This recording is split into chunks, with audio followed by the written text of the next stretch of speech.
നിലച്ചുപോയ ഒരു ഘടികാരം ദിവസത്തിൽ 2 തവണയെങ്കിലും ശരിയായൊരു സമയം നമുക്ക് കാണിച്ചു തരാൻ കെൽപ്പുള്ളവനാണ്, യോഗ്യതയുള്ളവനാണ്.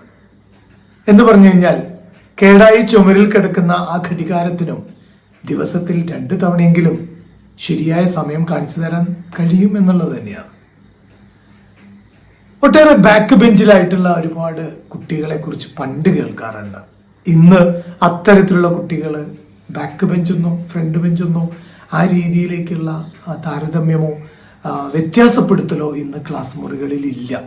എങ്കിലും ചില കുട്ടികളെങ്കിലും പലപ്പോഴും നമുക്ക് അധ്യാപകനെ സംബന്ധിച്ചിടത്തോളം അവൻ മോശമാണ് എന്നൊരു പ്രയോഗം പലപ്പോഴും വന്നു പോകാറുണ്ട്.